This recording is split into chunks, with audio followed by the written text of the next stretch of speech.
রাসূল আকরাম সাল্লাল্লাহু আলাইহি ওয়াসাল্লামের এক সাহাবী ইমানের পাওয়ার কেমন এ মুসলমান,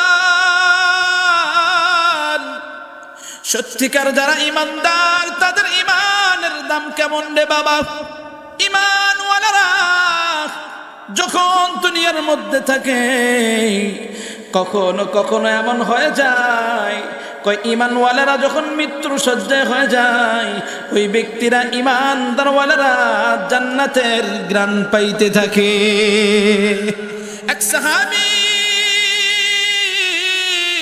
যুদ্ধের ময়দানে সাহাবীদের সাথে যুদ্ধ করতে করতে শহীদের পর্যায়ে চলে গেছে রে বাবা।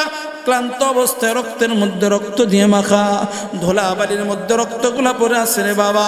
সাহাবী মৃত্যুর শয্যায় নবীজি আলাইহিস সালাতু ওয়াস সালাম এক সাহাবীকে পাঠিয়ে দিলেন, ও সাহাবী যাও তো আমার ওই সাহাবীর খবরটা নিয়ে আসো, তার শরীরের অবস্থাটা কেমন একটু জেনে আসো, সে কি অবস্থার মধ্যে পড়ে আছে একটু শুনে আসো। সাহাবী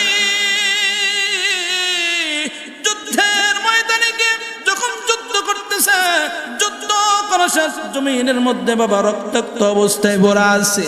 এবার সাহাবী ডাক দিয়ে বলেন, ভাই গো, এই যে এখানে বসে আছেন, এখানে শুয়ে আছেন, আপনার অবস্থাটা কেমন একটু জানাইবেন নি? আপনার শরীরের মধ্যে রক্তাক্ত অবস্থায়, আপনার অবস্থাটা তো মনে বেশি ভালো না, আপনার কি অবস্থা এটা নবীজি জানতে চাইছে। সাহাবী রক্ত অবস্থা, সাহাবী ডাক দিয়ে কয়, সাহাবী আমার খবরটা নবীকে পৌঁছে দাও। কয় আমি মৃত্যুর শয্যায় কাতরাইতেছি ঠিক, কিন্তু আমি এখানে থেকে ওই জান্নাতের ঘ্রাণগুলো আমি পাইতাছি। মুসলমান ইমানের দাম এতটাই বাবারা, ইমানওয়ালাদের আল্লাহ তাআলা এতটাই পছন্দ করে, ইমানওয়ালারা এতটাই দাম, ইমান নিয়ে যখন রাস্তার মধ্যে হাঁটে আসমানের ফেরেশতাগুলো তাদের উপর খুশি হয়ে যায়।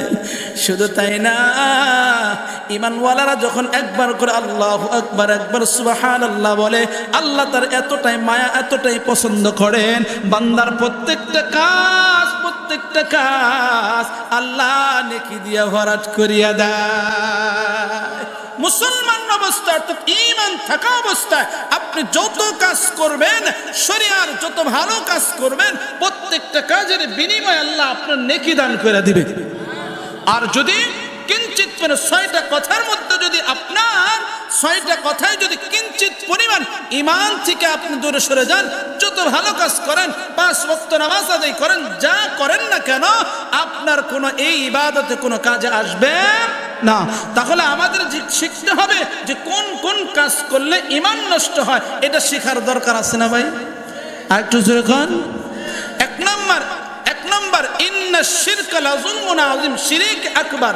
আমি যদি প্রশ্ন করি, উলামা একরাম বসা আছে, প্রশ্ন করি ভাই শিরক আকবার কাকে বলে, অনেকে আমার মনে হয় বলতে পারবে কিনা, এটা আমার দুঃখের বিষয়, আমাদের গ্রামের ভাইদের দুঃখের বিষয়। শিরক আকবার কাকে বলা হয় এটা আমরা অনেকেই জানি না। এমনও আছে যে আমাদের ঈমান কখন চলে গেছে আমরা তাও জানি না। কথা বলেন। সত্যিকার ঈমান যদি হতে চান আপনার এটা জানতে হবে, সেটা কি? নামাজ পড়া যেমন ফরজ, নামাজের মাসআলা জানাটাও ফরজ। বুঝুন ঠিক নি? নামাজ পড়া যেমন ফরজ, নামাজের মাসআলা জানাটাও ফরজ। কারণ নামাজ ভেঙে যাচ্ছে, আপনি কেমনে বুঝবেন কোনটার দ্বারা ভেঙে যাচ্ছে? যাকাত দেওয়া ফরজ, যাকাতের মাসআলা জানাটাও আপনার জন্য ফরজ। ওয়াজিব যেমন ওয়াজিব গুরুত্ব, ওয়াজিবের মাসআলা জানাটাও আপনার জন্য ওয়াজিব। সুন্নাত করা যেমন সুন্নতের মাসআলা জানাটা আপনার জন্য সুন্নাত। নফলের বিষয় জানাটা আপনার জন্য নফল। ও মুসলমান, ছোট্ট একটা ওয়াকিয়া মনে পড়েছে, ইমানের দাম কেমন আল্লাহ তাআলার কাছে একটু বলমুনি। কষ্ট হইতেছে বুঝে না? পিছনের ভাইরা কষ্ট হইতেছে? দেখি একটু হাত তোলেন, কে কে কষ্ট হইতেছে? যাক, বোঝা গেল আসলে আপনার কথার মধ্যে আল্লাহর উপরে আছেন যে হুজুর কথাগুলো মনোযোগ শুনুন। আল্লাহ আমাদের আমল করুন, আমিন। আল্লাহ আমাদের কবুল করুন, আমিন। আল্লাহ আমাদের আমলগুলো কবুল করেন, আমিন আমিন। ও মুসলমান, এখানে কালো ধলা, লম্বা খাটো এবং গরিব, শিক্ষিত অশিক্ষিত সবাই আছেন কম বেশি, ঠিক কিনা? কথা কন। কিন্তু রব ডাক দেয়া বলে, কয় আমি শিক্ষিত, কালো এবং কি খাটো, আমি ধনী এবং কি হতদরিদ্র, এগুলা দেখি না, আমি দেখি ঈমান। সুবহানাল্লাহ খান। রাসূল আকরাম সাল্লাল্লাহু আলাইহি ওয়াসাল্লাম তখন বেলাল হাফসি রাদিয়াল্লাহু তাআলা আনহু ঈমান গ্রহণ করেন নাই। বেলাল হাফসি রাদিয়াল্লাহু তাআলা আনহু উমাইয়া ইবনে খালফ তার বাড়িতে কাজ করেন দীর্ঘদিন যাবত। বেলাল হাফসি রাদিয়াল্লাহু তাআলা আনহু তার বাড়িতে অনেক কাজ করেন। তো বেলাল হাফসি রাদিয়াল্লাহু তাআলা আনহুর উপরে উমাইয়া অত্যাচার আর জুলুম করে। ভালো করে খেয়াল করেন, অনেক অত্যাচার আর জুলুম করে বেলালের উপরে। অন্যায় করে নাই তবু জুলুম করে, অন্যায় করে নাই তবু কি করে? জুলুম করে। তো একদিন উমাইয়া ইবনে খালফ বাড়িতে বসে আছে। উমাইয়া ইবনে খালফ বেলালকে ডাক দিয়ে বলছেন, হে বেলাল, আগামীকালকে আমার কিছু মেহমান আসবে, তুমি আমার জন্য কিছু আটা পিষে দিবা। তো বেলাল রাদিয়াল্লাহু তাআলা আনহু বলেন যে আমি অনেক অসুস্থ ছিলাম, আমি আমার মালিককে আমি বলতে পারতেছি না যে আমি অসুস্থ, আমার কাজটা একটু কমায়া দেন, এটা আমি বলতে পারতেছি না। বেলাল হাফসি রাদিয়াল্লাহু তাআলা আনহু বলে, এটাও বলতে পারি না, তো উনি তো আমাকে কাজ দিয়ে চলে গেছে। তো আমি বেলাল কষ্ট করে কিছু আটা নিয়ে আমি রাত্রিবেলায় কাজ করলাম। কাজ করতে করতে ক্লান্ত অবস্থায় আমি রাত্রিবেলায় ঘুমিয়ে গেছি। সকালবেলায় উমাইয়া ইবনে খালফ আমার বাড়িতে আসছে, ঘরে আসছে, বলে জনাব বেলাল, তোমাকে কাজ দিয়েছিলাম, করেছ? বেলাল খুব বিনয়ের সাথে বললেন, মনিব, আমি অনেক অসুস্থ ছিলাম, কিছুটা করতে পেরেছি আর বাকিটা করতে পারিনি। উমাইয়া অনেক অত্যাচার আর জুলুম করেন, এত জুলুম করেন, হাত দিয়ে আঘাত করে, এমন কষ্ট দেয়, কষ্টগুলা বেলালকে দেয়, বেলাল কোনো কথা বলে না। শেষ পর্যন্ত বেলালকে অত্যাচার আর জুলুম করে অন্যায়ভাবে বেলালকে মেরে ঘরের থেকে বেলালকে বের করে দিয়েছে। বের করে দেওয়ার পরে বেলাল রাদিয়াল্লাহু তাআলা আনহু রাস্তার মধ্যে বসে আছেন। রাস্তার মধ্যে পাগলের ন্যায় বেলালকে দেখতে ভালো দেখা যাইত। আল্লাহু আকবার কন না, একটু জোরে কন। বেলাল দেখতে ভালো না, কিন্তু বেলালের পার আওয়াজগুলা জান্নাতের মধ্যে পাওয়া যাইত। সুবহানাল্লাহ। বেলালের ঠোঁট দেখতে ভালো না, চোখ দেখতে ভালো না, তার কণ্ঠ ভালো ছিল না, কিন্তু বেলালের পার আওয়াজ জমিনের, এটার আওয়াজ পাওয়া যেত জান্নাতে। সুবহানাল্লাহ। বেলাল রাস্তার পাশে বসে আছে। বেলাল বলেন, এই রাস্তা দিয়ে কত মানুষ যায় আসে, শুধু আমাকে জিজ্ঞেস করে, বেলাল কি হয়েছে তোমার? শুধু মানুষ এটুকু জিজ্ঞেস করে, কিন্তু পাশে এসে একটু বসে সময় দিয়ে যে জিজ্ঞেস করবে, এটা কি বলে না। আপনাদের গ্রামে কোন একটা নতুন পাগল আসলে আপনি শুধু এটুকু বলবেন, এই কোত্থেকে আসছো বা কি, এটুকু, এর উপর আপনি কিছু বলবেন না, আপনি তাকে কোনো পাত্তা দিতে যাবেন না। বেলাল হাফসি রাদিয়াল্লাহু তাআলা বলেন, একদিন দুই দিন হয়ে যায়, একদিন দুই দিন এক গ্লাস পানি পর্যন্ত আমাকে কেউ পান করতে দেয় নাই, মানে কেউ আমাকে দেয় নাই। বেলাল রাদিয়াল্লাহু তাআলা আনহু বলে যে আমি একদিন দুই দিন চলে গেছে, তিন দিনের দিন রাস্তার পাশ দিয়ে কত মানুষগুলা যায়। একদিন হঠাৎ করে তিন দিনের দিনে ওই রাস্তা দিয়ে একটা অনেক মানুষ যাচ্ছে, ঘটনাক্রমে রাসূল আকরাম সাল্লাল্লাহু আলাইহি ওয়াসাল্লাম বেলালের কাছে আসছে। সুবহানাল্লাহ। কোন বেলালের এতগুলা মানুষ ছিল, বেলালের কাছে এসে সময় দেয় নাই। নবীজি বেলালের কাছে আসছে, এসে ডাকছে, কি হয়েছে, কি নাম তোমার? বলেন, আমার নাম বেলাল। কি করো তুমি? আমি উমাইয়া ইবনে খালফের বাড়িতে কাজ করি। কি হয়েছে তোমার? উমাইয়া আমাকে অত্যাচার করেছে, জুলুম করেছে, সমস্ত কথাগুলা শুনছি। শুনে নবীজি কষ্ট লাগছে, আহারে একদিন দুই দিন হয়ে গেছে, এক গ্লাস পানি পর্যন্ত পান করে নাই। বেলাল হাফসি রাদিয়াল্লাহু তাআলা আনহু নবীজির কাছে সমস্ত কথাগুলো বলে। বেলাল রাদিয়াল্লাহু তাআলা আনহু মনের সমস্ত দুঃখ কষ্টগুলা উজাড় করে নবীজির কাছে বলে দেয়। নবীজি বেলালের কথাগুলো খুব মনোযোগ সহকারে শুনতেছেন রে বাবা। নবী আমার ডাক দেয়, কয় বেলাল, বুঝতে পেরেছি তোমার অনেক কষ্ট। বেলাল রাদিয়াল্লাহু তাআলা আনহু বলে, ও আল্লাহর বান্দা, উমাইয়া আমারে কত কষ্ট দিয়েছে। যেদিন আমাকে কাজ দিয়েছিল আমি কাজগুলো করতে পারি নাই প্রচন্ড অসুস্থর কারণে। বেলাল হাফসি বলে, উমাইয়ার হাত দিয়ে আমাকে এতটা জোরে জোরে আঘাত করেছে, মুখের মধ্যে এতটাই অত্যাচার জুলুম করেছে, শেষ পর্যন্ত আমার মাথার চুলগুলা ধরে ধরে টানছে আর খালি আঘাত করছে। আমি যখন উমাইয়ার হাতের দিকে তাকাইলাম, দেখি আমার মাথার চুলগুলা তার হাতের মধ্যে দেখা যায়। বেলাল কিন্তু নবীকে এখনো চিনে নাই, কোনোদিন দেখে নাই। বেলাল বলে, শুধু তাই না, উমাইয়া আমার এতটাই কষ্ট দিয়েছে, বুকের মধ্যে এতটাই জোরে আঘাত করেছে, কয় আমি মৃত্যুর আগ পর্যন্ত এই ব্যথায় অনুভব করেছি। এতটা কষ্ট আমাকে উমাইয়া ইবনে খলফ দিয়েছে। নবীজি আলাইহিস সালাতু ওয়াস সালাম বেলালের সমস্ত কথাগুলো শুনলেন। নবীজির মায়া অন্তর মধ্যে মায়া লেগে গেছে। হায়রে, একটা মানুষ একদিন নয়, 2 দিন নয়, 3 দিন যাবত পর্যন্ত আজকে খানা খায় না, এটা তো কোনো কথা হতে পারে না। নবীজি আলাইহিস সালাতু ওয়াস সালাম বেলালের কাছ থেকে একটু দূরে চলে গেলেন। হঠাৎ করে বেলাল পিছন দিয়ে ডাক দিয়ে বলেন, ও আল্লাহর বান্দা, আপনি বড় আজীব মানুষ। এতগুলা মানুষ আমার কাছে কত কথাগুলা শুনতে চাইলেন, জানতে চাইলো, কেউ আমার কাছে আপনার মতো সময় একটুকু দেয় নাই। আপনাকে ভালো ভাবছিলাম যে আপনি আমার জন্য কিছু একটা করবেন, ভাবছিলাম যে আপনি একটা কিছু আমার জন্য ব্যবস্থা করে দিবেন, কিন্তু না, আপনি বড় আজীব মানুষ। সাধারণ মানুষগুলা যেমন আপনিও তার আপনার মধ্যে তেমন, কিন্তু আপনার চেহারা দেখে তো বোঝা যায় না আপনি এমন মানুষ হইবেন। কিন্তু ভেবেছিলাম, তা কি হয়ে গেল? নবী কিন্তু বেলালের কথা শুনে উত্তর দেয় না। কেন জানেননি? কই বেলালের কথা হলো একটা, যে নবীজি আলাইহিস সালাতু ওয়াস সালাম শুনতে পেরেছে বেলাল 3 দিন যাবত খায় না। নবীজি চিন্তা করলেন বেলালকে খাবারের ব্যবস্থা করতে হবে, বেলালের কথা তো শোনা যাবে না।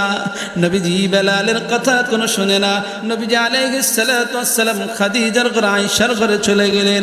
ঘরের বাহির থেকে আয়েশাকে ডাক দিয়ে বলেন, আয়েশা গো, একটু খাবারের ব্যবস্থা করে দাও। রাস্তার মধ্যে একটা পথিক আল্লাহর বান্দা 3 দিন 4 দিন 3 দিন যাবত খায় না, ক্ষুধার্ত অবস্থায় পড়ে আছে। আল্লাহু আকবার! আমার নবীর অন্তরের মধ্যে কেমন মায়া,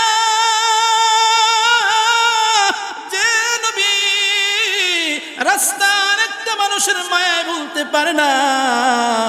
নবী আমার হাঁটি হাঁটি পা পা করে, এ বন্ধু, আয়েশাকে ডাক দিয়ে বললেন, আয়েশা গো, একটু খাবারের ব্যবস্থা করে দাও। ওই যে রাস্তার মধ্যে একটা লোক 3 দিন যাবত খায় না, তার মালিক তাকে অনেক অত্যাচার জুলুম করেছে, খাবারের ব্যবস্থাটা একটু করে দাও। আয়েশা ডাক করে ডাক দেয়, গো নবী, ঘরের মধ্যে আজ থেকে কয়েকদিন যাবত খানার কোনো ব্যবস্থা নাই। নবী আলাইহিস সালাতু ওয়াস সালামকে কথা বলার সাথে সাথে আয়েশা ডাক দিয়ে বললেন, নবী গো, পাশের বাড়ির থেকে সামান্য একটু দুধ, কয়েকটা খেজুর দিয়ে গেছে, এটা আপনার জন্য আমি নিয়ে আসছিলাম। নবী গো, আপনি ঘরে থেকে এসে এই খাবারগুলো খেয়ে নেন। নবী ডাক দিয়ে, আয়েশা, আমার খাওয়ার সম্ভাবনা নাই, আমি নবী খেতে পারবো না। কেন? একটা লোক না খেয়ে রাস্তার মধ্যে পড়ে আছে। আয়েশা, খাবারগুলো তাড়াতাড়ি দেয়া দাও। আয়েশা ডাক দেয়া বললেন, নবী গো, আপনিও তো আজ থেকে 3 দিন যাবত খানা খান না। আয়েশা ডাক দেয়া বলেন, ও পয়গম্বর, আজ থেকে রাসূল আকরাম সাল্লাল্লাহু আলাইহি ওয়াসাল্লাম খাবারগুলো হাতে নিলেন রে বাবা। হাতে নিয়ে বেলালের কাছে ডাক দিয়ে বলেন, বেলাল, আজ থেকে 3 দিন যাবত তুমি খানা খাও না, এই যে সামান্য একটু খাবারগুলো নিয়ে আসছি, এই খাবারগুলা গ্রহণ করো, আর খাবারগুলা তুমি তাড়াতাড়ি খেয়ে নাও। রাসূল সাল্লাল্লাহু আলাইহি ওয়াসাল্লাম বেলালের সমস্ত খাবারগুলো খাইলেন। বেলালের একটু শক্তি আসছে। বেলাল রাদিয়াল্লাহু তাআলা আনহু নবীজির সাথে গল্প করতেছে। নবী আমার সুন্দর করে বেলালকে বলেন, ওগো বেলাল, তোমার মনিবের বাড়িতে মনে অনেক কাজ পড়ে আছে। বললেন, হ্যাঁ, অনেক কাজগুলা পড়ে আছে। বেলাল হাবশী রাদিয়াল্লাহু তাআলা আনহুকে বলেন, বেলাল, কি কি কাজ পড়ে আছে? কই, রাত্রিবেলায় যে বুটিগুলো বানানো হয়েছিল, যে বুটিগুলো বানানোর কথা ছিল, আটা তৈরি করার কথা ছিল, সেগুলো পড়ে আছে। নবী আবার ডাক দেখে, বেলাল, তুমি চাইলে তোমার কাজগুলো আমি করে দিতে রাজি। নবীজি আলাইহিস সালাতু ওয়াস সালাম বেলালের সাথে কথা বললেন। বেলাল হাবশী রাদিয়াল্লাহু তাআলা অসুস্থ শরীর ছিল, একটু অসুস্থ থেকে একটু আরাম হয়েছে। নবীজি আলাইহিস সালাতু ওয়াস সালাম এবং বেলাল দুজনেই আমিরের বাড়ি গিয়েছে। দুজনেই মনিবের বাড়িতে গেলেন রে বাবা। বাড়িতে গিয়া বেলাল রাদিয়াল্লাহু তাআলা আনহুকে, বেলাল, তুমি তো একজন অসুস্থ মানুষ, রাত্রিবেলা, কই তুমি তো একজন অসুস্থ মানুষ, তুমি একটু শুয়ে থাকো, তোমার বাকি কাজগুলো আমি একা একাই করে দেয়। বেলাল বলে, আমার প্রচন্ড অসুস্থ, আমি একদম ঘুমে ভরপুর হয়ে গেছি, কেননা 3 দিন যাবত আমি ঘুমাইতে পারি না, শরীরের কন্ডিশনটাও ভালো ছিল না। আমি কি করলাম, ইশারের পর আমি একটা কথা দিয়ে আমি ঘুমায় গেলাম। শুধু তাই না, নবীজি আলাইহিস সালাতু ওয়াস সালাম দেখলাম উনি বসে বসে আমার কাজগুলা করতেছে। নবীজি আলাইহিস সালাতু ওয়াস সালাম বেলালকে শোয়া দিলেন। বেলাল শুয়ে আছে, হঠাৎ করিয়া নবীজি সারা রাত বসে বসে কাজ করতেছে। সন্ধ্যাবেলা হয়ে যায়, সন্ধ্যার থেকে না ফজরের আগ পর্যন্ত বাবা, যখন সুবহ সাদিকের সময় হয়ে যায়, বেলাল হাবশী রাদিয়াল্লাহু তাআলা আনহু বলেন, আমি আমার সারা রাত ঘুমাইলাম, ঘুমাইয়া আমাকে যে চাদরটা দেওয়া হয়েছিল, নবীজির চাদরটা আমাকে দিয়ে শরীরের মধ্যে দেওয়া হয়েছিল, আমার ওই চাদরের সামান্য একটু ছিঁড়া ছিল, আমি ঘুমায় গেছি। যখন আমার ঘুমটা ভেঙে গেছে, ওই চাদরের ছিঁড়াটার দিকে একটু আমি তাকায় দেখলাম, দেখি যিনি আসছেন উনি এখন কি করে। বেলাল ডাক দিয়ে বলে, গভীর রজনীতে, ওই যখন রাত্রিবেলায় শেষ হয়ে যায় ফজরের সময়, আমি ওই সিজদা দিয়ে তাকায় দেখি নবী মুহাম্মদুর রাসূলুল্লাহ সাল্লাল্লাহু আলাইহি ওয়াসাল্লাম সারা রাত কাজ করতে করতে তার চেহারা দিয়ে ঘামগুলা পড়তেছে।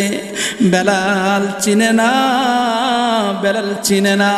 বেলাল বলে, নবীজির ছিদ্র দিয়ে যখন চেহারার দিকে তাকাইলাম, নবীজির চেহারার থেকে এক একটা ঘাম স্বর্ণ এবং মুক্তার মতো আমি দেখতে পাই। বেলাল বলে, চেহারার দিকে, নবীদের চেহারার দিকে তাকাইলাম, আমি একজন গোলাম, সারা রাত বসে বসে কাজ করতেছি, সারা রাত বসে বসে কাজ করতেছে, আমি একজন গোলাম ঘুমাইতেছিলাম। আমি সেদিগুলা দেখে তার চেহারার দেখি মায়া মায়া চেহারা, তার একটু রাগ এবং কি কষ্ট নেয় নাই। আমি আর থাকতে পারলাম না, চাদরটা মাথার থেকে সরায় দিলাম, লাফ দিয়ে দাঁড়ায় গেলাম। দাঁড়ায় আমি নবীজির হাত ধরে বললাম, আপনি বলুন, আপনার পরিচয় দেন, আপনি কেমন মানুষ? একজন পথের মানুষ গোলামকে আপনার খাবারগুলা খাওয়ায় দিয়েছেন, আল্লাহু আকবার। নবীকে ডাকতে বলেন, বেলাল বলেন, আপনি কেমন মানুষ? আপনি খাবারগুলা একটা গোলামকে খাওয়ায় দিলেন। শুধু তাই না, একটা গোলামের সমস্ত কাজগুলো আপনি রাত্রিবেলায় জেগে যেগুলো কাজ করে দিয়েছেন। আপনি সাধারণ কোনো মানুষ না, আপনি একটু আমাকে আপনার পরিচয়গুলা দেন। আপনার পরিচয় না দিলে আমি আপনি এখান থেকে আপনাকে ছাড়বো না। এই যে আপনার হাতটা ধরলাম, আপনাকে আমি ছাড়বো না। নবী ডাকতে বললেন, ইজলিস, হে বেলাল বসো। কি বলো? ইয়া রাসূলুল্লাহ। বেলাল বলেন, আপনার পরিচয়টা আগে দেন, তারপরে সে না আমি আপনার হাত ছাড়বো। নবী ডাকতে, হে বেলাল, আমি হলাম মুহাম্মাদুর রাসূলুল্লাহ। মুসলমান বন্ধু, নবীজির পরিচয় যখন দিয়ে দেয়, বেলাল ডাক দে, কয় আপনি কি মুহাম্মদ? কয় হ্যাঁ আমি মুহাম্মদ। কয় আপনি আব্দুল্লাহর বেটা মুহাম্মদ? কয় হ্যাঁ আপনি মুহাম্মদ। আপনি হলো মুহাম্মদ, আব্দুল্লাহর ছেলে মুহাম্মদ। বুঝতে পারছি। বেলাল ডাক দে, কয় নবী, একদিন নয়, 2 দিন নয়, আমি আজকে বহুদিন যাবত আপনার অপেক্ষায় ছিলাম। বেলাল ডাক দে বলেন, নবী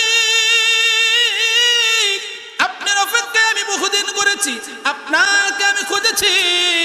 বেলালের কথা শুনিয়ে নবী ডাকতে বললেন, গো বেলাল একটা কথা শুনো। কই কি? কই তোমার যে মুনিব আছে উমাইয়া ইবনে খালফ, সে কি আমার ব্যাপারে কিছু তোমাকে বলে নাই?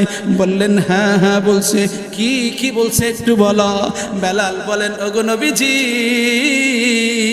আপনি নাকি একজন ধর্মবান্ধী, আপনি নাকি ধর্ম নিয়ে মানুষকে অনেক কষ্ট দেন, আপনি নাকি ভালো না, আপনি ইনসাফের মতো কাজ করেন না, আপনি নাকি মিথ্যাবাদী অনেকগুলা কথা বলছে।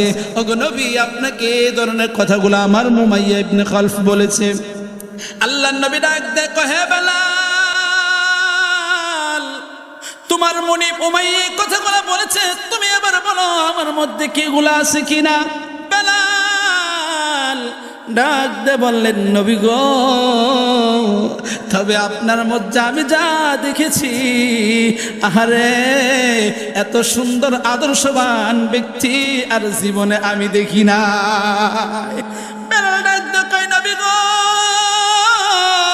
দেরি করতে চাই না, আপনি আমার কালেমা পড়া মুসলমান বানা দিন। বেলাল রাদিয়াল্লাহু তাআলা আনহু এবার নবীজির হাত ধরছেন রে বাবা, হাত ধরে কালেমা পড়ে নিলেন, লা ইলাহা ইল্লাল্লাহু মুহাম্মাদুর রাসূলুল্লাহ সাল্লাল্লাহু আলাইহি ওয়াসাল্লাম। আমার কলিজার টুকরা বাবারা, আমি আপনাকে বুঝাতে যাচ্ছি রে বাবা, বেলাল রাদিয়াল্লাহু তাআলা একজন গোলামের গোলাম ছিলেন রে বাবা। দেখতে তার চেহারা ভালো ছিল না রে বাবা, দেখতেও তার সুন্দর ছিল না রে বাবা, কিন্তু বেলাল ঈমান গ্রহণ করার কারণে আল্লাহর কাছে এতটাই দামি হয়েছে। লা ইলাহা, জবান খুলি লা ইলাহা, জবান খুলি লা ইলাহা ইল্লাল্লাহ, লা ইলাহা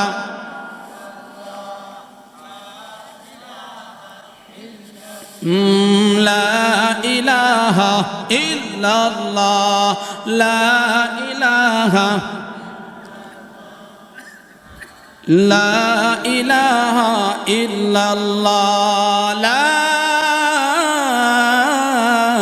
ইলাহা ইল্লাল্লাহু মুহাম্মাদুর রাসূলুল্লাহ সাল্লাল্লাহু আলাইহি ওয়াসাল্লাম। আমি আপনাদের কাছে জানতে যাচ্ছি, আমার নবীর মতো শ্রেষ্ঠ উত্তম আচরণ আরো পৃথিবীতে কারো হবে? হ্যাঁ, যেরকম হবে। আমার নবীর এত সুন্দর কথা, আমার নবীর এত সুন্দর চরিত্রবান এরকম আরো কেউ হবে? কেউ হবে না। আমার কলিজার টুকরা বাবারা, আমি আপনাকে বুঝাতে চাচ্ছি, ঈমান থাকলে আল্লাহর কাছে দামি হওয়া যায়, ঈমান না থাকলে আল্লাহর কাছে দামি হওয়া যায় না। আমি আপনাকে ঈমানে মুফাসসাল আপনাকে শেখার জন্য, ঈমানে মুফাসসালের সমস্ত হুকুম আহকামগুলা শেখার জন্য এবং কে আবেদন এই জন্য বলতেছি, ঈমান যার আছে আমল তার আছে, ঈমান যার নাই আমল তার নাই। বলেন, ঈমান যার আছে আমল তার আছে, ঈমান যার নাই আমল তার নাই। ঈমান থাকলে দামি হওয়া যায়, ঈমান না থাকলে দামি হওয়া যায় না।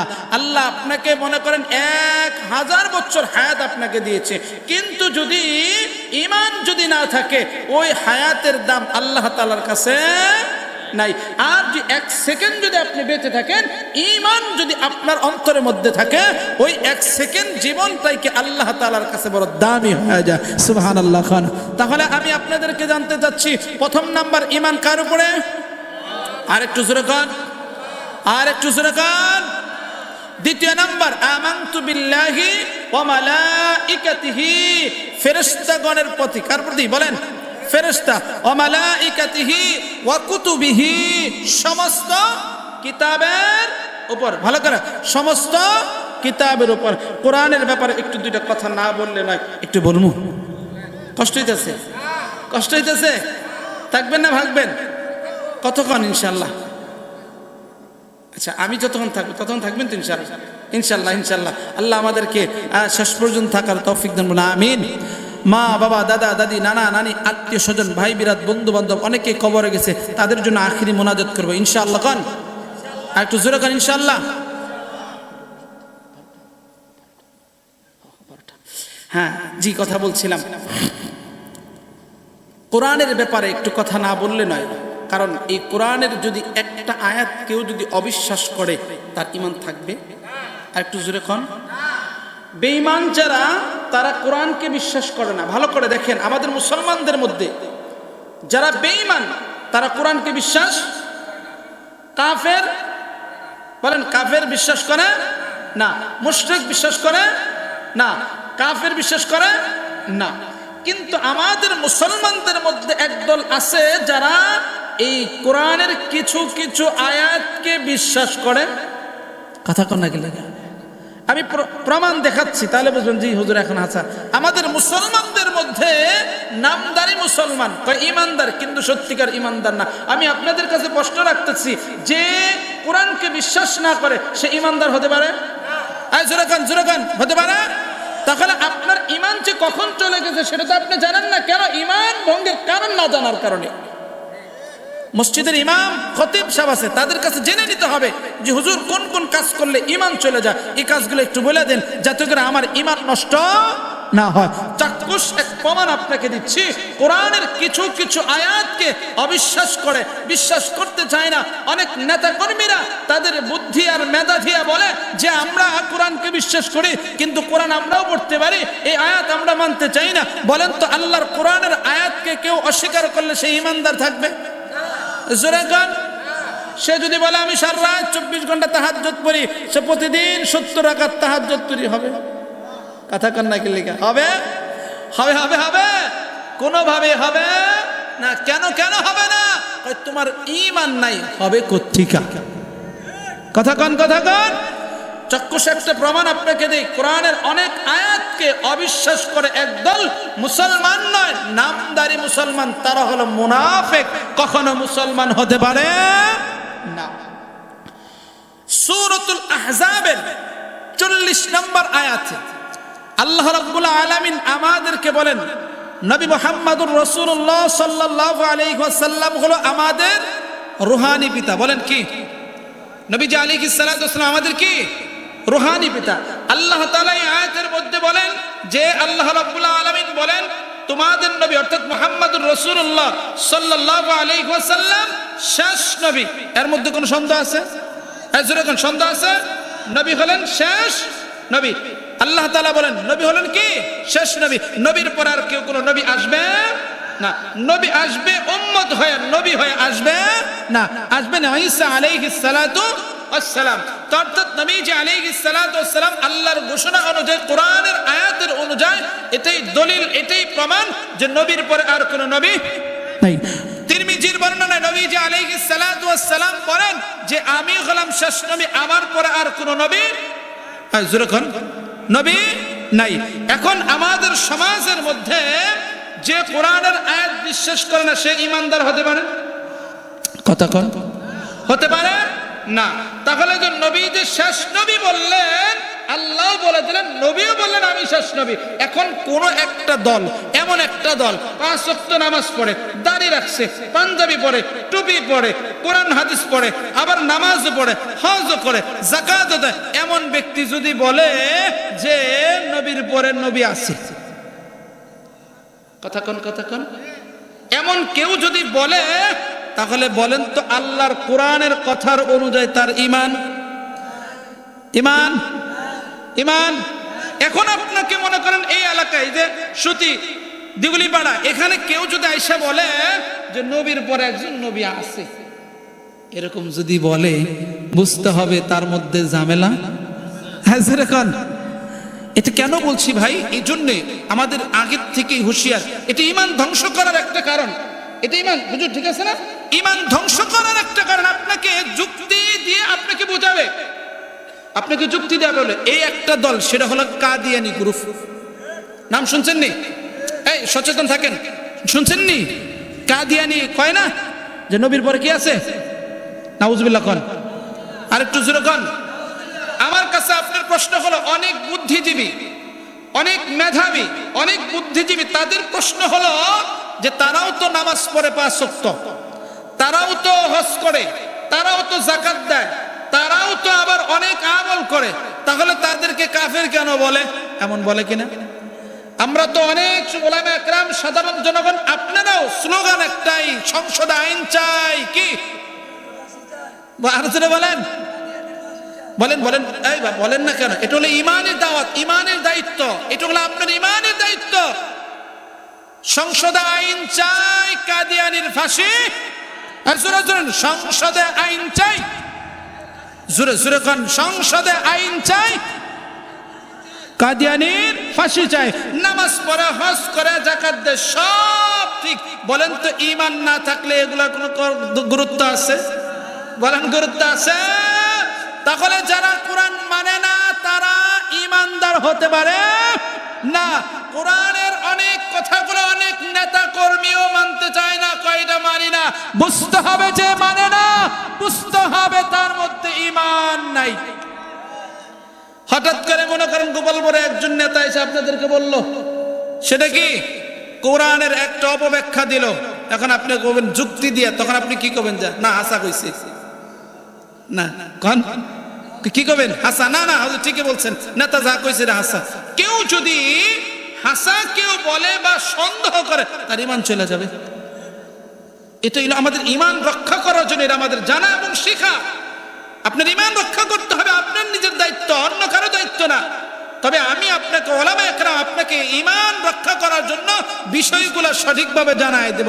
ঈমানের দায়িত্ব, হিফাজত করার দায়িত্ব আপনার। তাহলে ঈমান ভঙ্গের কারণ হলো কয়টা?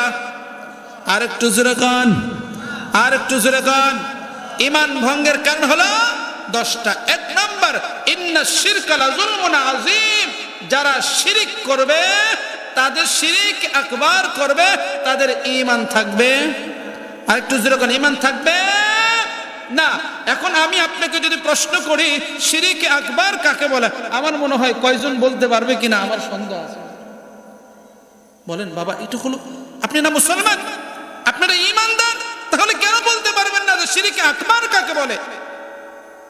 আপনি কেন বলতে পারবেন না শিরিক আকবার কাকে বলে? আপনার ঈমান নষ্ট হয়ে যাচ্ছে, আপনি ঈমান ধ্বংস করে দিচ্ছে, কেন বলতে পারবেন না?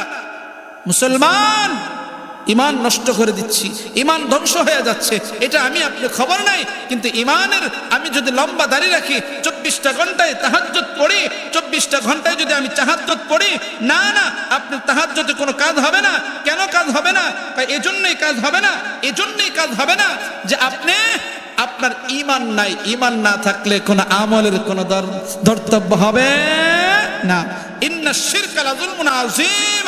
আল্লাহর সাথে শিরিক করা যাবে, আল্লাহর সাথে শিরিক করলে ওই ব্যক্তির ঈমান থাকবে না।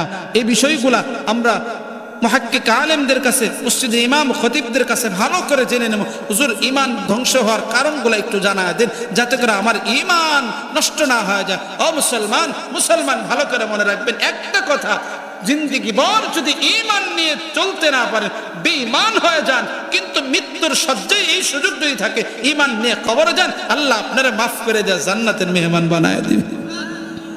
কথা বুঝাইতে পারছি ভাই? হ্যাঁ, তাহলে ঈমানের দাম আছে কিনা? একটু জোরে কোন আছে কিনা? ঈমানের দাম আছে কিনা? ছোট্ট একটা ঘটনা মনে হয়েছে, কইমু, কষ্ট হইব। জিন্দিগি ভর ঈমান নাই, কিন্তু শেষ মুহূর্তেও ঈমান আল্লাহ জিন্দিগির গুনাহগুলো মাফ করে দিবেন। কি? আর জোরে কোন কে? হাসান বসরি রহমাতুল্লাহ আলাইহির কথাটা মনে পড়ছে, একটু কইমুনি। হাসান বসরি রহমাতুল্লাহ আলাইহির জমানায় অনেক হিন্দু মাজুসি ব্যক্তিগুলো ছিলেন, হিন্দু মাজুসি, যারা হিন্দু মাজুসি, আগেকার হিন্দু মাজুসিরা অনেক উপকার করতে, অর্থ সম্পত্তির মালিক তারা ছিল কম বেশি। তো হাসান বসরি রহমতুল্লাহ আলাইহি একদিন রাত্রিবেলায়, দিনের বেলায় সকালে বসে আছে, গ্রামের অনেক মানুষগুলা রাস্তা দিয়ে হেঁটে যাচ্ছে। যেমন আগামীকালকে সকালবেলা এই রাস্তা যদি দলে দলে মানুষ যায়, ইমাম সাহেব বলবো না যে কি ব্যাপার, এই লোকগুলা কই যাইতেছে? কথা কন, ইমাম সাহেব নিশ্চয়ই জিজ্ঞেস করি কি ব্যাপার, এতগুলা মানুষ হঠাৎ করে এদিক দিয়ে কই কই যা, কি হয়েছে, এরকম জিজ্ঞেস করবে না? হাসান বসরি রহমতুল্লাহ আলাইহি জিজ্ঞেস করতেছে, ভাই এদিকে কোথায় যাচ্ছেন আপনারা একে একে? তো এক যুবক দাঁড়ায় বললেন, হযরত আমাকে নিয়ে যাও, দেখি তার কোনো উপকার করতে পারি কিনা। হাসান বসরি রহমতুল্লাহ আলাইহি বলেন, তাই নাকি? হ্যাঁ। যুবকরা হাসান বসরি রহমতুল্লাহ আলাইহিকে নিয়ে গেলেন, হাঁটি হাঁটি পা বকরে। হিন্দু মাজুসি, হিন্দু মাজুসি আবার হাসান বসরি রহমতুল্লাহ আলাইহিকে চিনতেন, ভালো করে চিনতেন। যখন ঘরের ভিতরে ঢুকছে, হাসান বসরি রহমতুল্লাহ আলাইহি বলেন, হিন্দু মাজুসি বলেন, আল্লাহর ওলি আপনি একজন পবিত্র মানুষ, আমার কাছে আসছেন, মনে হয় কিছু চাইবেন, প্রয়োজন, বলেন যা চাইবেন, আমি মৃত্যুর শয্যা আপনাকে তাই দিয়ে দিয়ে চলে যাব, কি কি প্রয়োজন আপনি বলেন। হাসান বসরি রহমতুল্লাহ আলাইহি বলেন, ভাই আপনার কোনো কিছুর প্রয়োজন নাই, বরঞ্চ আপনার উপকার আমার প্রয়োজন নাই, আমি আপনার একটু উপকার করার জন্য আসছি। সুবহানাল্লাহ খান। হিন্দু মাজুসি বলেন, ও হাসান বসরি কি উপকার করবেন আপনি কোন? আমার টাকা পয়সা বাড়ি গাড়ি নারী কোনো দিক দিয়ে অভাব নেই। হাসান বসরি রহমতুল্লাহ আলাইহি বলেন, আমি আল্লাহর পরিচয় দেওয়ার জন্য এই উপকার করার জন্য আসছি। সুবহানাল্লাহ খান। আমি একটা কথা বোঝানোর জন্য বলছি।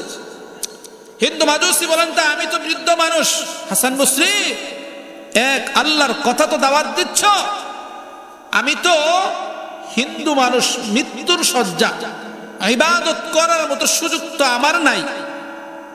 এখন যদি কালেমা পড়ে মুসলমান হই, ইবাদত তো আমি করতে পারবো না, তাহলে কি এই ইবাদত মুসলমান হয়ে কোনো লাভ হবে? হাসান বসরি রহমতুল্লাহি আলাইহি বলেন, তুমি যদি ভালো করে খেয়াল করেন, তুমি যদি শুধু কালেমা পড়ে মুসলমান হও, আর মুসলমান হওয়ার সাথে সাথে কবরে গেলে আল্লাহ তোমার জান্নাতের মেহমান বানায় দেবে। উনি বলছে আমি কিন্তু ইবাদত করার সুযোগ নাই, কেন? আমি বৃদ্ধ হয়ে গেছি। উনি বলেন, কালেমা পড়ে যদি মারা যাও আল্লাহ জান্নাত দান করবে। হিন্দু মাজুসি বলেন, ঠিক আছে হাসান বসরি, আমি তোমার মাইনা নিতে রাজি আছি, কালেমা পড়তে রাজি, তবে আমাকে একটা চিঠি মানে ডকুমেন্ট দিতে হবে যে আল্লাহ যে আমার জান্নাত দিবে এটা দিতে হবে। কেন? আমি তো কোনো ইবাদত করার মতো আমার শরীরের কন্ডিশনে বলে আমি ইবাদত করতে পারবো না। হাসান বসরি রহমতুল্লাহ আলাইহি বলেন, তুমি কি কালেমা পড়বা? আমি তোমাকে ডকুমেন্ট অথবা তোমার জন্য আমি ডকুমেন্ট দিয়ে দিব, তুমি কালেমা পড়বে? হিন্দু মাজুসি বলেন, হ্যাঁ আমি কালেমা পড়তে রাজি, আপনি আমাকে যদি ডকুমেন্ট দেন। সুবহানাল্লাহ। হাসান বসরি রহমতুল্লাহি আলাইহি ডাক দে বলেন, ও হিন্দু মাজুসি, আপনি যদি কালেমা পড়েন আপনাকে আমি ডকুমেন্ট দিতে রাজি, কিন্তু আপনি কালেমা পড়বেন কিনা? হিন্দু মাজুসি ডাক দে বললেন, হ্যাঁ আমি রাজি আছি, আমি কালেমা পড়তে রাজি আছি। দ্বিতীয় নাম্বার, যখন আমি দুনিয়াতে বিদায় হয়ে যাব, আপনি আমাকে আপনি জানাজার করবেন, সুন্দর করে গোসল করাইবেন, কাফন দাফনের ব্যবস্থা আপনি নিজে করবেন, আপনি আমার কবরের মধ্যে আমাকে আপনি নামবেন। হাসান বসরি রহমতুল্লাহি আলাইহি বললেন, ঠিক আছে, আপনার সমস্ত কথাগুলো মেনে নিলাম, আপনি পড়ে দেন লা ইলাহা ইল্লাল্লাহু মুহাম্মাদুর রাসূলুল্লাহ। হাসান বসরি রহমাতুল্লাহি আলাইহি এবার নব মুসলিম কি জানাইলেন, নব মুসলিম সাধ্য অনুযায়ী ইবাদত বন্দি করবে না, তবে আপনার সমস্যা হলে আমাকে অবশ্যই জানাবেন। হাসান বসরি রহমাতুল্লাহি আলাইহি লোকটাকে বসাইয়া শোনাইয়া চলে গেলেন। যাওয়ার পর কিছুদিন পর হঠাৎ করে একটা লোক ডাক দেয়া কয়, হাসান বসরি, ওই যে একজন নব মুসলিম হয়েছিল, সে তো দুনিয়াতে বিদায় হয়ে গেছে, তার কাফন দাফনের ব্যবস্থা করতে হবে। হাসান বসরি রহমাতুল্লাহি আলাইহি এবার লোকটার জন্য নিজের পকেটের টাকা খরচ করিয়া রে বাবা কাফনের কাপড় কিনেছে। হাসান বসরি সুন্দর করে তার গোসল করাই দিয়েছে, সুন্দর করে গোসল করাইয়া কাফনের পরাইছে, জানাজার করেছে, জানাজার করিয়া সুন্দর করে কবরের মধ্যে শোয়াইছে। কবরের মধ্যে শুইয়া ওই যে তার জন্য সুপারিশ করার জন্য একটা নোটিশ চেয়েছিল, ডকুমেন্ট চেয়েছিল বাবা। হাসান বসরি রহমাতুল্লাহি আলাইহি বলেন, খাদেম একটা কাগজ আর কলম দাও, তার কাছে আমি একটা ডকুমেন্ট দেওয়ার জন্য ওয়াদা করেছিলাম। এবার হাসান বসরি রহমাতুল্লাহি আলাইহি এই সুন্দর করে ডকুমেন্টটা নিলেন রে বাবা। ডকুমেন্টের মধ্যে কাগজের মধ্যে লিখলেন, মান ক্বালা লা ইলাহা ইল্লাল্লাহু দাখালাল জান্নাহ। সুবহানাল্লাহ। নবীজি বলেন, যে কালেমা পড়লো রে বাবা, আল্লাহকে বিশ্বাস করলো, মনে প্রাণে বিশ্বাস করলো, সেই জান্নাতি। সুবহানাল্লাহ। কোন যে ব্যক্তি মনে প্রাণে আল্লাহকে বিশ্বাস বিশ্বাস করে তার মধ্যে 6টা কথার মধ্যে কোনো নেফাক থাকে না, 6টা কাজের মধ্যে কোনো গুনাহ থাকে না, 6টা কাজের মধ্যে কোনো সন্দেহ থাকে না। এই 6টা কথার মধ্যে যে ইখলাসের সাথে বিশ্বাস করবে ওই ব্যক্তিকে ঈমানদার বলবে। কিয়ামতের দিন আল্লাহ তাকে জান্নাত দিয়ে দিবে। হাসান বসরি রাহমাতুল্লাহ কাগজের মধ্যে লিখলেন, মান ক্বালা লা ইলাহা ইল্লাল্লাহু দাখালাল জান্নাহ। আল্লাহর কাছে দোয়া করে কাগজটা লিখলেন রে বাবা।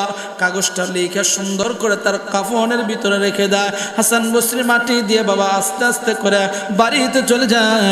হাসান বসরি রহমতুল্লাহি আলাইহি গুনগুন করে রাত্রিবেলায় আল্লাহর কাছে দোয়া করে, আল্লাহ ওই যে দিনের বেলায় একজন নবমুসলিম ঈমানদার নবমুসলিম নতুন মুসলমান হয়েছে, তাকে দিনের বেলায় কবরে রাখছি, আল্লাহ আপনি কেমন ব্যবহার করেছেন মনের মধ্যে অনেক জানতে মনে চায়। হাসান বসরি মুরাকাবার মধ্যে বসে যায়। হাসান বসরি রাহমাতুল্লাহি আলাইহি মুরাকাবার মধ্যে বসিয়া এবার আল্লাহর কাছে দোয়া করে যে আল্লাহ ওই নবমুসলিমকে কবরে রেখে আসছি, তার সাথে একটু কথা বলার সুযোগ তুমি করিয়া দাও।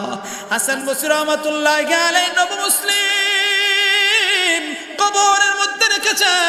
ওই হাসান বসরি রাহমাতুল্লাহি আলাইহি নবমুসলিমকে যখন দেখতে পাইলেন, যখন নবমুসলিমকে দেখতে পায়, দেখে উনি আর সাধারণ অবস্থার মধ্যে নাই, আল্লাহ রাব্বুল আলামিন তাকে জান্নাত দিয়ে দিয়েছে। হাসান বসরি রাহমাতুল্লাহ জিজ্ঞেস করলেন, ওগো নবমুসলিম, ছোট্ট একটা কথা জানতে চাই, কবরে রাখলাম কেমন ব্যবহার করেছে ফেরেশতারা একটু বলে দাও।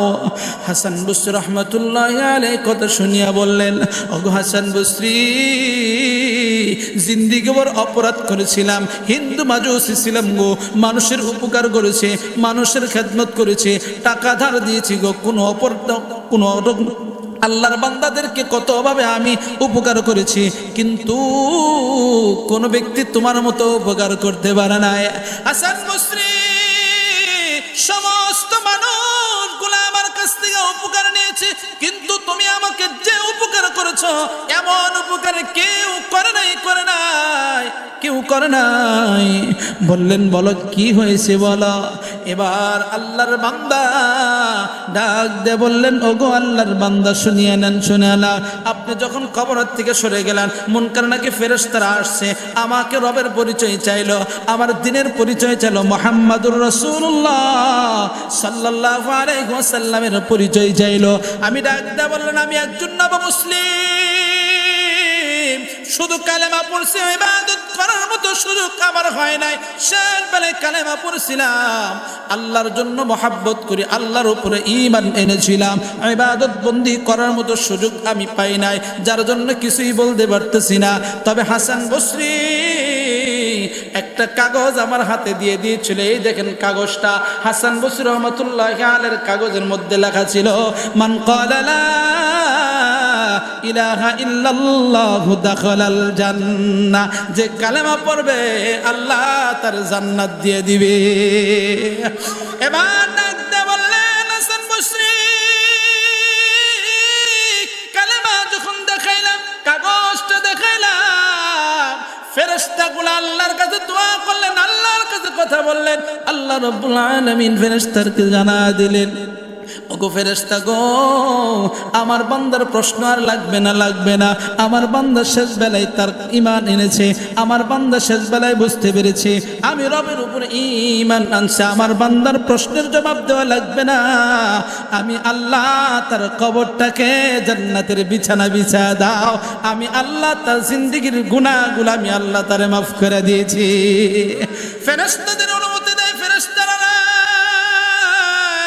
তার ইমানদার কবরটা জান্নাতের একটা বাগান আল্লাহ বানায় দেয়। সুবহানাল্লাহ। রাসূল আকরাম সাল্লাল্লাহু আলাইহি ওয়াসাল্লাম বলেন, যখন ইমানদাররা কবর আসে রে বাবা, যখন ইমানদাররা কবর আসে, ঈমান নিয়ে কবর আসে, কবর আসার সাথে সাথে ওই জান্নাতের ফেরেশতাদেরকে বলে, জান্নাতের ফেরেশতারা রে শোনো শোনো, ওই জান্নাত থেকে সুন্দর সুন্দর দামি দামি কাপড় নিয়ে আসো, জান্নাতের পোশাকগুলো তাকে পরায় দাও, জান্নাতের বালিশ দিয়ে বিছানা বিছায়া দাও, জান্নাতের তোশক তার কবরের মধ্যে বিছা দাও। যখন ইমানদার দুনিয়াতে বিদায় হয়ে যায়, তার কবরের মধ্যে আল্লাহ রাব্বুল আলামিন জান্নাতের পোশাক পরা দেয়, জান্নাতের বালিশ দিয়ে দেয়, জান্নাতের তোশকগুলা দিয়ে দেয়। আর ওই কবরের মধ্যে ওই জান্নাতের হাওয়া কিয়ামত পর্যন্ত আল্লাহ চালু করিয়া দেয়। হাসান বসরি নবী মুসলিমকে ডাক দিয়ে বললেন, ভাই বুঝতে পেরেছি আল্লাহ তোমার মাফ করে দিয়েছে, ঠিক আছে আমি চলে যাই, তুমি ভালো থাকো। হাসান বসরিকে ডাক দিয়ে বললেন, নবী মুসলিম ডাক দেবেন, হাসান বসরি ওই যে একটা কাগজ আপনি আমাকে দিয়েছিলেন, এই কাগজের কোনো প্রয়োজন আমার কাছে নাই, নেন নেন কাগজ আপনি নিয়ে নেন, কাগজ নিয়ে নেন। হাসান বসরি রহমতুল্লাহি আলাইহি বলেন, যখন আমার হাতে কাগজটা দিয়েছিলেন আমি এভাবে কাগজটা ধরেছিলাম, কাগজ ধরিয়া আমার যখন মুরাকাবাটা ভেঙে যায়, হাতের দিকে তাকায় দেখি আমার হাতের মধ্যে ওই দেওয়া কাগজটা আমি পুনরায় আমার হাতে আমি পেয়ে যাই।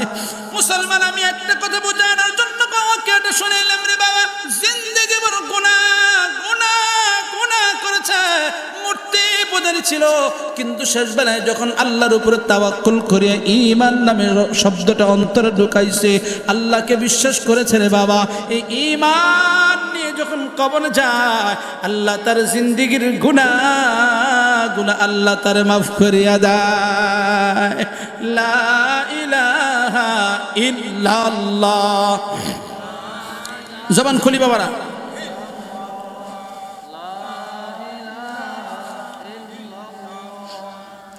লা ইলাহা ইল্লাল্লাহ, লা ইলাহা ইল্লাল্লাহ মুহাম্মাদুর রাসূলুল্লাহ সাল্লাল্লাহু আলাইহি ওয়াসাল্লাম। এখন এবার একটু বুঝতে পারছেন তো ঈমানের দাম কেমন? কথা বলেন, কথা বলেন। 70 বছর, 50 বছর, 40 বছর আপনার বয়স হয়েছে, ইবাদত বন্দেগী করেছেন, দাঁড়িয়েও রাখছেন, 5 ওয়াক্ত নামাজও পড়েন, এখন যদি ঈমানে কোনো সমস্যা থাকে, এই কয়দিন যা করছেন সব বরবাদ হয়ে গেছে। সব কি হয়ে গেছে? সব বরবাদ হয়ে গেছে। এই জন্য বাবা আজকের থেকে আগামীকাল থেকে আপনি নিজের ঈমানকে হিফাজত করবেন। ঈমান কোন কাজ করলে ঈমান ভেঙে যায়, ঈমান চলে যায়, ওই কাজের থেকে নিজেকে হিফাজত রাখতে হবে। তাহলে 1 নম্বর শিরিক আকবার, শিরিক করলে ঈমান চলে যায়। 2 নম্বর, আল্লাহকে পাওয়ার জন্য আল্লাহ এবং বান্দার মাঝে মধ্যে যদি কাউকে এমন হয় যে তার মাধ্যমে আল্লাহকে পাওয়া যায়, কথা বুঝাইতে পারছি? অমক বাবার হাত ধরলে আল্লাহরে পাওয়া যাবে, নাউজুবিল্লাহ। আর একটু জোরে কোন, এরকম আছে না যে অমক কাজ করলে আল্লাহরে পাওয়া যাবে, অমকের হাত ধরলে আল্লাহকে পাওয়া যাবে, বায়াত না বললে জান্নাত পাওয়া যাবে না, এরকম আছে কিনা? কথা কোন আছে কিনা? এরকম বিশ্বাস যদি কারো থাকে যে তার মাধ্যমে আল্লাহকে পাওয়া যাবে, এরকম চিন্তা আর চেতনা যার মধ্যে থাকবে, সে ঈমান আর থাকবে না। একটু যেরকম ঈমান থাকবে না। আমি সংক্ষিপ্ত আকারে কথাগুলো বলছি। তৃতীয় নাম্বার হলো মুশরিক এবং কাফেরদেরকে প্রাধান্য দেওয়া, তাদেরকে কি করা? মুশরিক এবং কাফেরকে কাফের এবং মুশরিক না মনে করা। ধর্ম যার যার, কান্না কি লেগে ঈমান থাকবে না, ঈমান থাকবে না, কি থাকবে না? তার মানে আপনি অন্য ধর্মকেও আপনি স্বাগতম জানাচ্ছেন, আপনি অন্য ধর্মকে আপনি প্রাধান্য দেন, বিশ্বাস করেন। নাউজুবিল্লাহ। খান কাফেরকে কাফের, মুশরিককে মুশরিক না মনে করা হলো ঈমান চলে যাবে। আল্লাহ বললেন কোরআনের মধ্যে যে সে কাফের, তাকে বিশ্বাস করা যাবে না। আর আপনি বিশ্বাস করতেছেন কোরআনকে আপনি অমান্য করেছেন, কোরআনের আয়াত অমান্য করেছেন, আপনি ঈমান নাই। এখন কই যে ধর্ম যার যার, উৎসব সবার, কয় না এরকম? নাউজুবিল্লাহ। খান ভাই তোমার ধর্ম তোমার, আমার ধর্ম আমার, কিন্তু তোমার ধর্মে তুমি কি করবা এটা আমার দেখার বিষয় নয়, কিন্তু আমার ধর্মে আছে আমার সত্য ধর্ম, আমি অন্য কোন ধর্মকে আমি বিশ্বাস করি, বলেন বিশ্বাস করি না। এই চিন্তার চেতনা থাকা যাবে না। আলোচনা শেষ পর্যায়ে চলে আসছি। কষ্ট হইতেছে, আমি অনেকগুলো কষ্ট দিয়ে ফেলাইছি না? কষ্ট দিছি? আল্লাহ আমাদের সবাইকে মাফ করে দেন, আমিন। 12টা বেজে গেছে, অনেক লম্বা রাত হয়ে গেছে, অনেকক্ষণ ধরে আপনারা এই এশারা পরের থেকে নিয়ে আলোচনা আপনারা শুনতেছেন কম বেশি না হুজুর? আমি শেষ পর্যায়ে আমি একজন মুসাফির মানুষ চলে যাব, শেষ পর্যায়ে আরো কয়েকটা বিষয় আমি ইনশাল্লাহ বলবো আপনাদেরকে। তবে বলার আগে হুজুর বলছে, আমার আগে হুজুর অনেক আপনাদের কাছে মসজিদের উদ্দেশ্যে দানের হাত বাড়িয়েছিলেন। রাসূল সাল্লাল্লাহু আলাইহি ওয়াসাল্লাম মান বানা লিল্লাহি মাসজিদান বানাল্লাহু লাহু বাইতান ফিল জান্নাহ। রাসূল বলেন, যারা আল্লাহর ঘর বানায় আল্লাহ তাদের জন্য জান্নাতের ঘর বানায় দেয়। সুবহানাল্লাহ গান। তো প্রথম তালার কাজ জিব্রাইল করে দিছে, কথা গান কে করছে? কথা বুঝেন নাই? সহযোগিতা কে? আপনারা তো, আপনাদের টাকা পয়সা দিয়ে তো এই মসজিদ হয়েছে। আল্লাহ তো আসমান থেকে ভালায় নাই, ঠিক কিনা? আপনাদের পরামর্শ, আপনাদের টাকা, আপনাদের উৎসাহিত এগুলা দিয়ে মাধ্যমে, দোয়ার মাধ্যমেই তো আল্লাহর ঘর হয়েছে, ঠিক কিনা? দ্বিতীয় তালা তো আপনাদের টাকা, আপনাদের শ্রম আর ঘাম দিয়েই তো এই আল্লাহর ঘর বানানো হয়েছে। দ্বিতীয় তালারও কাজ হচ্ছে, এইমাত্র আমাকে বললেন। তো দ্বিতীয় তালার কাজের দরকার আছে না ভাই? আর একটু জোরে কন। রাসূল সাল্লাল্লাহু আলাইহি ওয়াসাল্লাম মক্কাতুল মুকাররমা থেকে হিজরত করে যখন মদিনায় যায়, তখন প্রথম মসজিদ বানাইছিলেন মসজিদে কুবা। তাই মসজিদে কুবা হুজুর প্রথম বানাইছিলেন। তো মসজিদের কুবা, ভালো করে হাদিসটা শুনে নেন। রাসূল সাল্লাল্লাহু আলাইহি ওয়াসাল্লাম মসজিদে কুবা যখন বানায়, তখন নবীজি নিজে পাথর মাথায় নিছে। সুবহানাল্লাহ কইতেন না?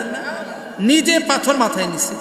আবু বকর, ওমর, আম্মার রাদিয়াল্লাহু তাআলা আনহু, তিনজন, আরো অনেক সাহাবীরা ছিলেন।